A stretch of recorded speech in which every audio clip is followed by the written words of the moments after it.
Mahilig pa kayo mag-alaga ng mga indoor plants katulad nitong rubber tree? Tara, turuan ko kayo kung paano panatilihing maganda kanyang dahon. Dito ay nangangailangan ng konting tiyaga at maglaan ng oras para gawin ito. So kumuha ng isang itlog at kunin natin yung kulay puti nito. Ihiwalay yung kulay dilaw. Kumuha ng isang basahan o tissue. Isawsaw sa itlog na puti at ito po ay ating ipapahid sa mga dahon ng ating rubber tree or rubber plant.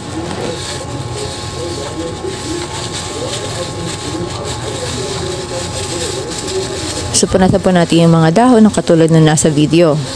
Katulad nga na sinabi ko kanina, kailangan po nito ng tiyaga at oras. Pagkatapos ng isang dahon, yung sumunod naman na dahon, hanggang sa lahat ng dahon na yan ay atin na pong mapunasan ng puti ng itlog. Hindi na po kailangan punasan yung ilalim ng dahon. Dahil yung ibabaw naman ng dahon po ang lagi naman nating nakikita. Pagkatapos nating pahiran yung mga dahon ng puti ng itlog, antayin lang po nating matuyo ito. At ito po ang kanyang naging resulta. Kung napansin po ninyo, lalo pang tumingkad ang pagiging kulay berde ng mga dahon ng rubber tree.